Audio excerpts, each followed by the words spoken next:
K2 Weather every hour is brought to you by Teflik Laser Vision, your vision for the future.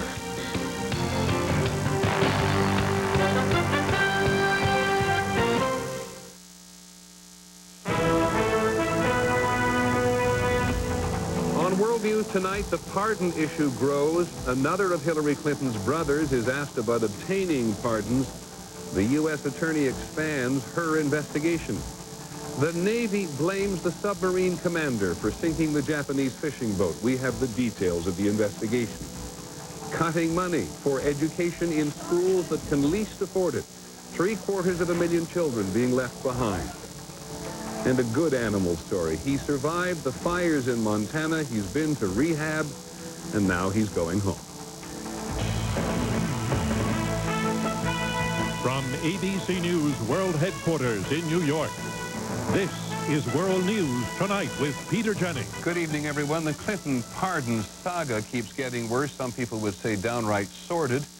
Bill Clinton pardoned 140 people during his final days as president, and day by day, another one is called into question. The focus today, or at least the sharpest focus today, is on clemency for 4 Hasidic Jews in New York who are still in prison for stealing millions of dollars from the government.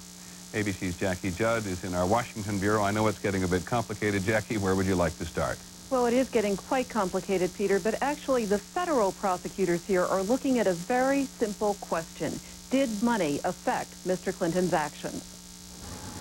The 4 come from a community that voted heavily for Hillary Clinton in her New York Senate race.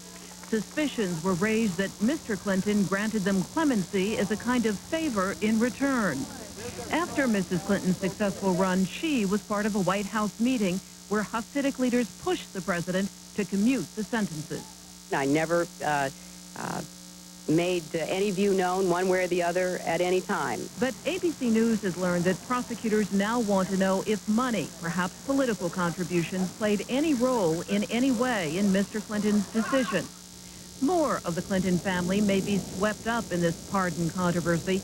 The Clinton inner circle has heard what it terms rumors and speculation that another of Hillary Clinton's brothers, Tony Rodham, may also have been paid to help individuals with clemency requests. They have now told a lawyer for Tony Rodham they want to know whether that is true. As for Mrs. Clinton's other brother, Hugh Rodham, he finally emerged from his Florida home. Nothing to add, folks. You've got my statement. Still refusing to answer questions about the $400,000 he was paid to help get 2 felons pardoned.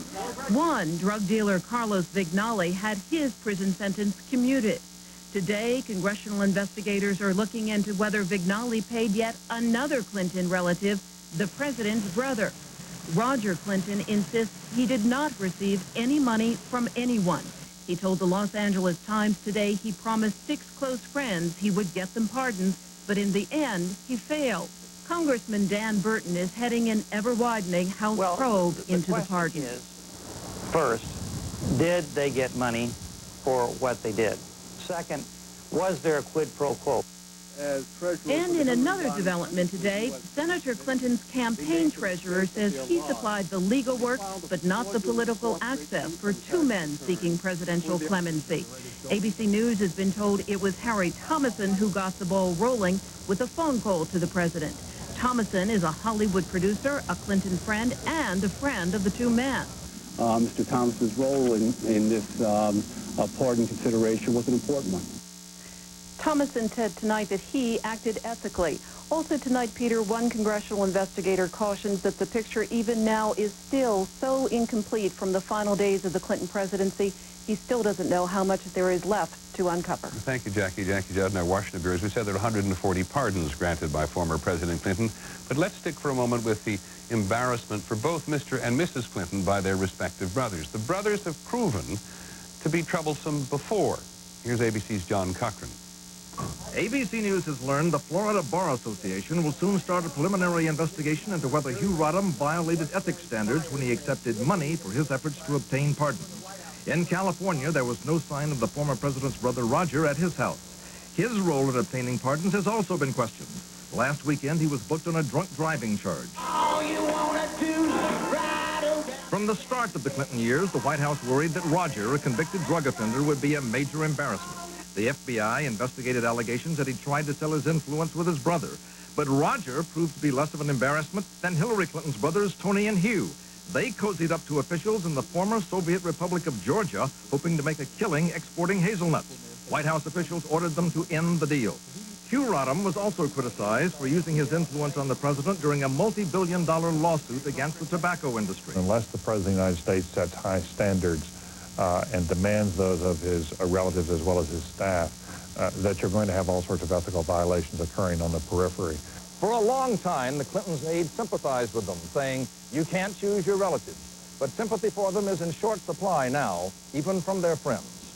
John Cochran, ABC News, Washington.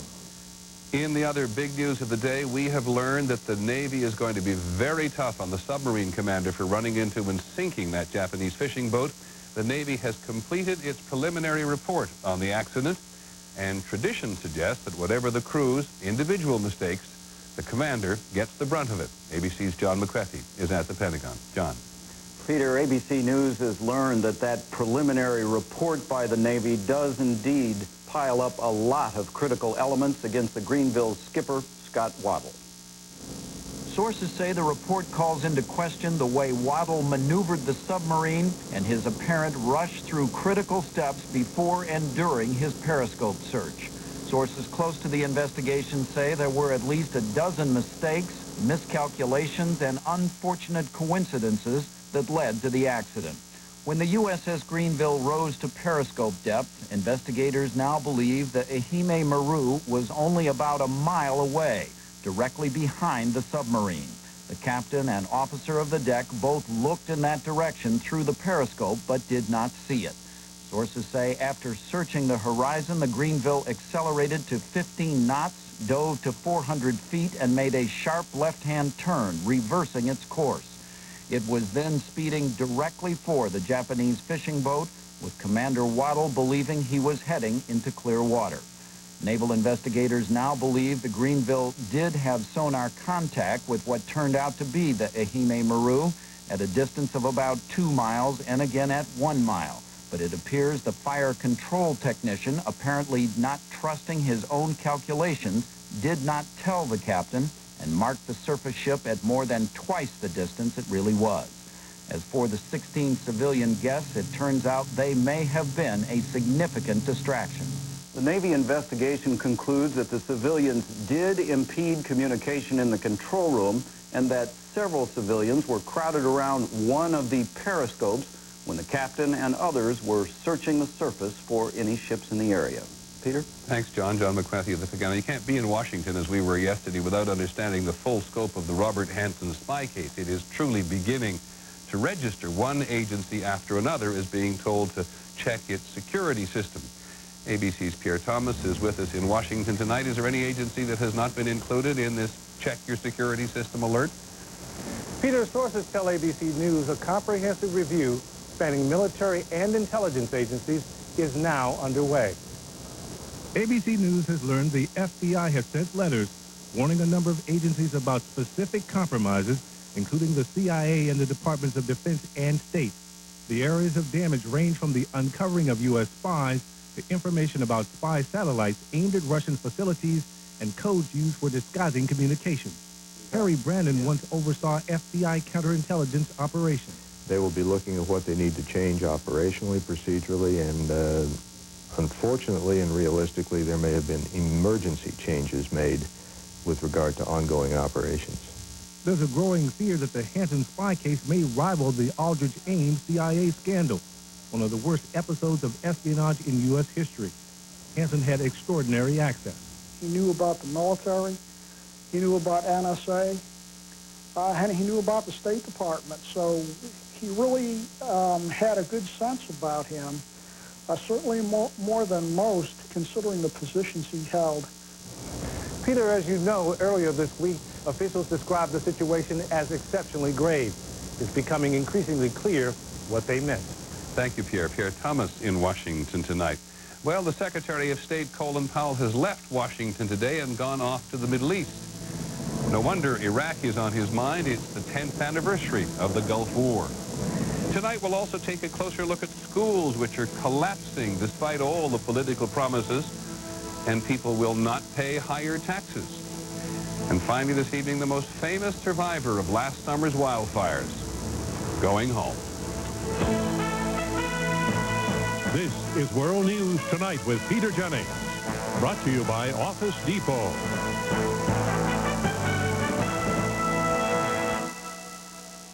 It's been a long time coming. But I'm leaving you in good hands. Sarah. Thanks, Dad. In business, you can count on things to change. That's why millions of companies count on Office Depot to help them take care of business.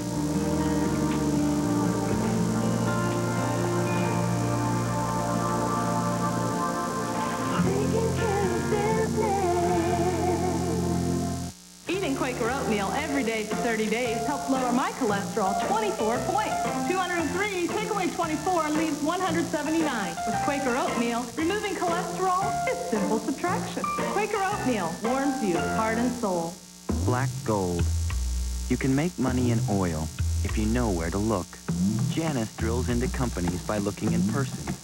By walking a pipeline that also carried phone cable, Janice saw how one oil company found new revenue streams, so dips in oil prices wouldn't have them over a barrel.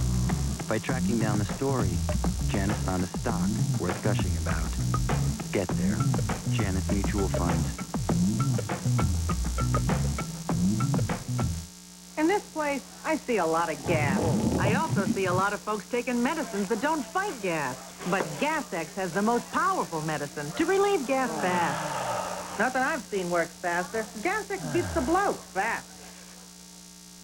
Sir, he's in. Buzz Lightyear confirming. There is indeed a new park next door. Easy, Buzz. Heads up. I see their leader. Greetings, 100-foot grizzly bear. I come in. A giant apparatus has lifted entire families, and alien life forms are everywhere. Hey, you want to go for a spin? That's it! Somebody has to go in there! Any volunteers? I volunteer! Call now to book your vacation at Disney's California Adventure. At Camp David, the presidential retreat in Maryland today, President Bush and the British Prime Minister Tony Blair met for the first time, and they told the press afterwards they had what they call in the business a friendly, constructive meeting. They discussed plans for a missile defense system, an independent European military force, and global trade, and they were ardent about the long special relationship between the U.S. and Britain, just about as expected for a first encounter, particularly for Mr. Bush, who likes a personal relationship. They also talked about making the sanctions against Iraq more effective. As we said, the Secretary of State, Colin Powell, left for the Middle East this afternoon. Iraq is very much on the agenda. Mr. Powell, when he's in Kuwait, will be there to mark 10 years since the U.S. and its allies drove Saddam Hussein's army out of Kuwait. Iraq was badly beaten at the time. Peace had a certain momentum in the Middle East. Oh, how the neighborhood has changed. A new approach may be needed. In Baghdad tonight, ABC's Jim Wooten. In these ancient lands, 10 years isn't much. But the last 10 years have made the Middle East a strikingly different place than when General Powell was the victor, Saddam Hussein the vanquished. Vanquished? Perhaps. But here in chaotic Baghdad, his image is everywhere. His power supreme, even though his stewardship of the country has been an unmitigated disaster. And look at this. It's $100 in local currency. That's about what a teacher makes in 6 months, and more than most people earn here in an entire year. That kind of hyperinflation, unemployment, grinding poverty, disease, and deprivation might have sent people in other countries into the streets long ago, demanding a change. But not here.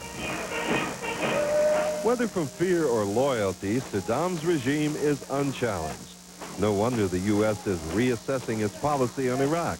For as Secretary Powell will learn on his Mideast travels, Saddam has not only survived and prospered here at home, he's taking maximum advantage of changes all across the region. The countries that fought alongside the U.S. 10 years ago are now helping Iraq. Syria has opened an old pipeline for Iraqi oil.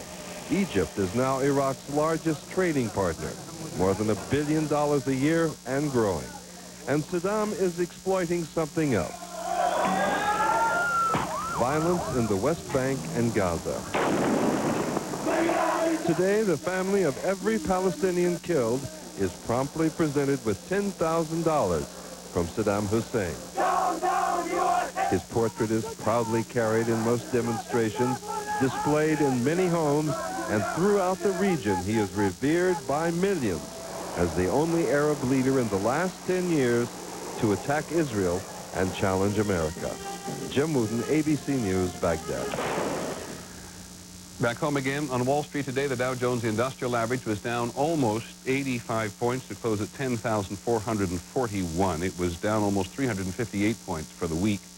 On the NASDAQ, stocks were up more than 17 points and down more than 162 points for the week. Now, NASCAR. NASCAR officials say that after the crash at the Daytona 500, they found that the driver, Dale Earnhardt's lap belt was broken. They do not know when it broke or how, but a doctor says that if the lap belt had not been broken, it might have saved Earnhardt's life. In Washington, the American Museum of History, or the Museum of American History to be more precise, may lose one of the country's most important paintings of George Washington himself. The life-size painting by Gilbert Stuart has been on loan for more than 30 years to the Smithsonian Institution. The public can see it pretty much at will, but it is on loan, and the anonymous owner wants to sell the painting for $20 million. The museum has until April to come up with the money, and you can imagine there is an appeal going on. When we come back this evening, we'll take a closer look at the sorry state of public schools. There's a lot of things that we need, and we're not getting it. We're losing it.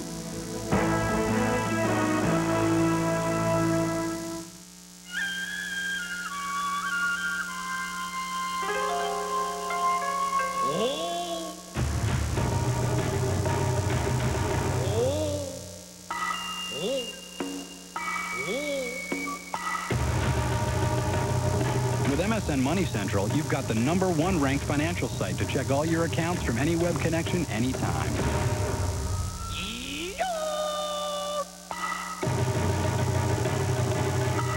People want just one thing from their real estate agent.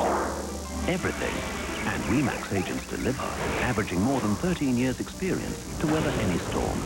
And the web savvy to master the world. RE/MAX. Just how powerful are new Whisk laundry tablets?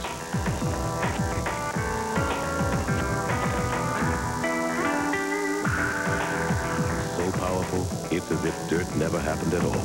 Whisk dual action tablets. It's just a beautiful, wonderful car. Now is the time to check out the great new cars and trucks from Oldsmobile. Because every new Oldsmobile comes with a General Motors commitment, a 5-year, 60,000-mile GM protection plan, and all vehicles come with continued availability of service and parts. We're considering buying another Oldsmobile because of that. Right now, get 0.9% APR financing or up to $3,000 cash back on 2001 Oldsmobiles. I think it's a good investment for my family. Now's the time to do it. Take advantage. See your Oldsmobile dealer for details. Did you know that the psyllium fiber in Metamucil can ferment and produce excess gas? Citrusel is different. Its fiber won't produce excess gas. And did you know that people prefer the taste of Citrusel over Metamucil? 2 to 1. Metamucil, or 100% soluble Citrusel. No wonder. Citrusel. Don't just have a regular day, have a great day. Nature made it. Minwax makes it beautiful with rich wood stains and long-lasting protective finishes. Turning a house into a beautiful home is as easy as turning to Minwax. See how beautiful 60 can look. See how invisible osteoporosis can be. If you're over 60, there's a nearly 1 in 2 chance you have it. So ask your doctor about a bone density test and treatments that can help.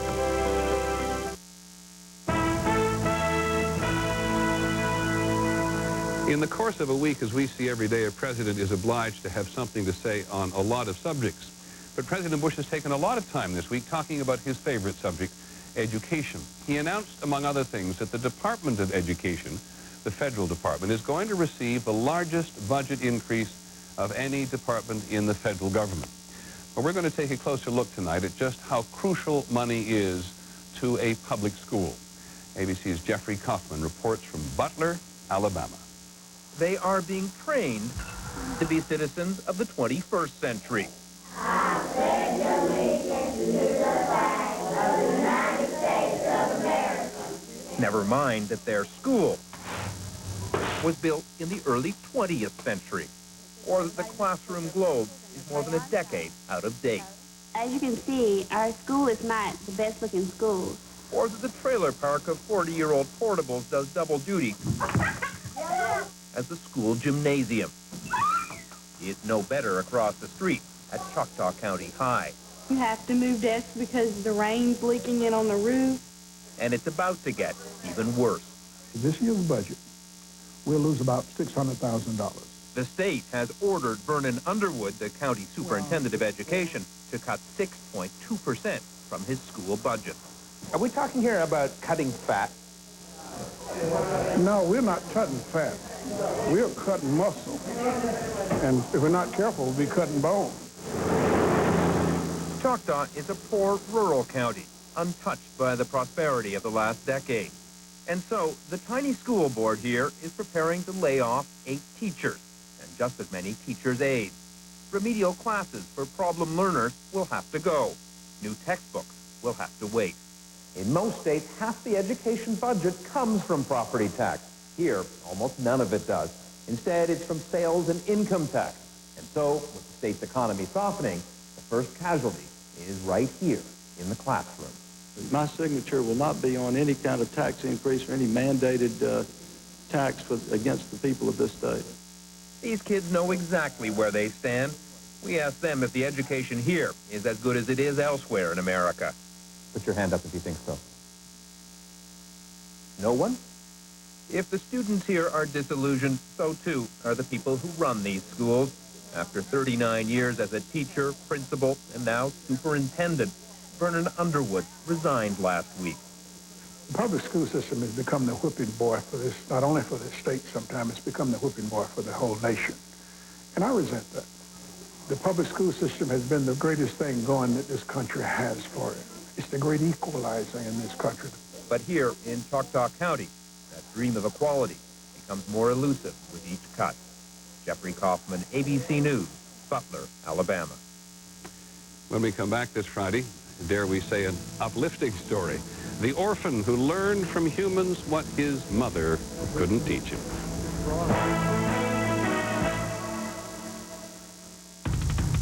And now for something dramatically different from Dodge. The all-new Dodge Grand Caravan. Simply put, it's the best minivan ever from the people who invented the minivan. And now with low 0.9 financing on most Caravans, you'll find the difference may actually be even better.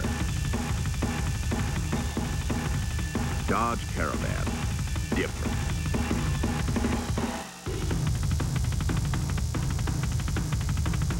We are healthy, strong, energetic, even sexy. We drink Ensure when we can't eat nutritious foods like these. Ensure has vitamins and minerals like in vegetables, calcium like in milk, and protein like in fish. From Ensure High Calcium to Ensure High Protein to Ensure Plus, it's a source of complete balanced nutrition, so we can get the most out of life. Ensure, drink to your health. And now Ensure is richer, creamier, and tastes better than ever in delicious new taste. Dry skin is a nasty little problem, but extra dry skin, the kind that's tight, itchy, and uncomfortable, now that's a big problem. Fortunately, there's advanced therapy from Lubriderm. It's a really rich and creamy Lubriderm with special nutrients and vitamins. And that puts the problem of extra dry skin out of sight and out of mind. Advanced therapy from Lubriderm.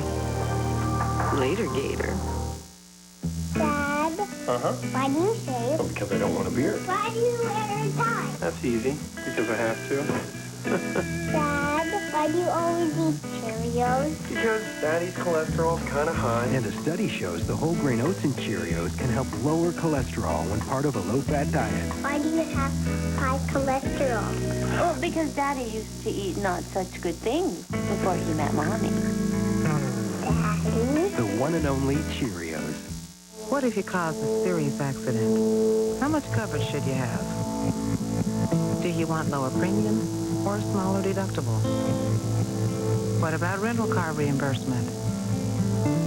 Some people say they can put a policy together in 15 minutes. I've never thought doing it fast was as important as getting it right. You're in good hands with Allstate. Mine.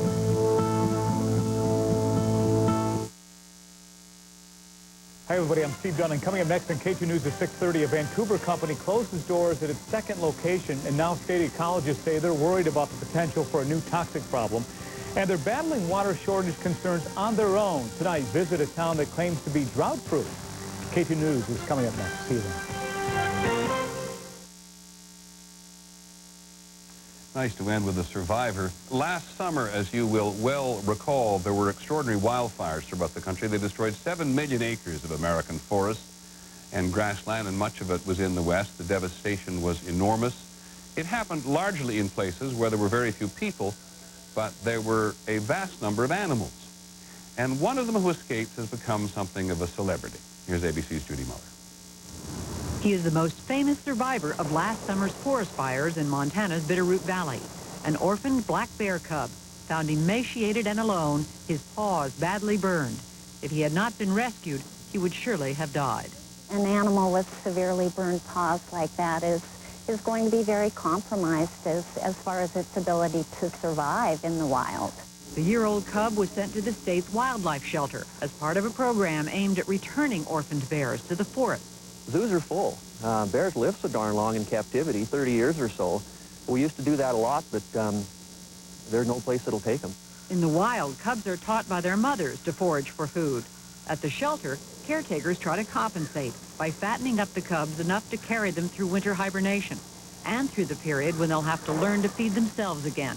It's a little tough when they come out of there and they don't have an apple in front of them. The cub tripled his weight in bear rehab and soon began to hibernate. This week, wildlife officials rousted him and his den mate, another orphaned cub, for the long trip home.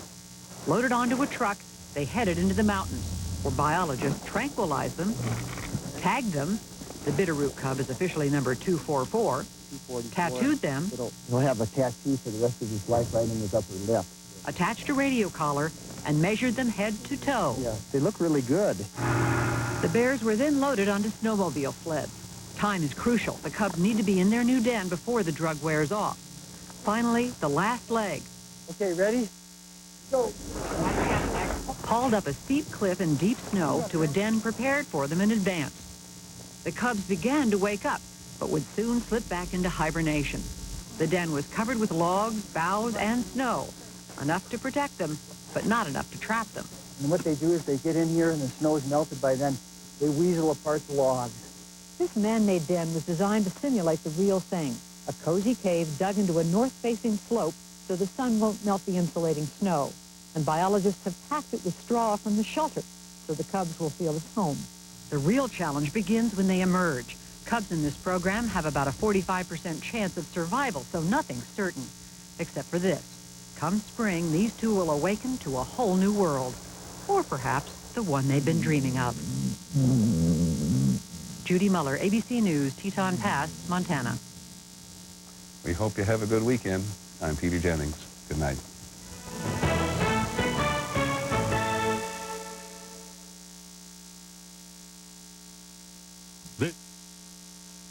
K2 News at 6:30 is brought to you by your friendly Northwest Dodge dealers. Connecting you to your world, this is K2 News. Good evening from K2 News. I'm Paul Lindman. And I'm Steve Dunn. Thank you for joining us. 3 people held responsible for the alcohol-related death of a 14-year-old girl now face much more serious charges. K2's Paul Buchta joins us live from Corvallis with more on the grand jury indictments. Paul? Paul and Steve, Teresa Betts, Lana Kapasi, and Kapasi's 17-year-old son, Tristan Demers, all face much more serious charges now in the death of a 14-year-old, Tamara Wardles. On February 10th, Wardles died at a party she was attending with some friends. Toxicology tests showed she had a blood alcohol level that was nearly 4 times the state's legal limit. Teresa Betts faces a charge of first-degree manslaughter, obstructing justice, tampering with evidence, and 7 counts of furnishing alcohol to minors. Lana Kapasi is charged with criminally negligent homicide and furnishing alcohol to minors. Kaposi's son, Tristan Deemer,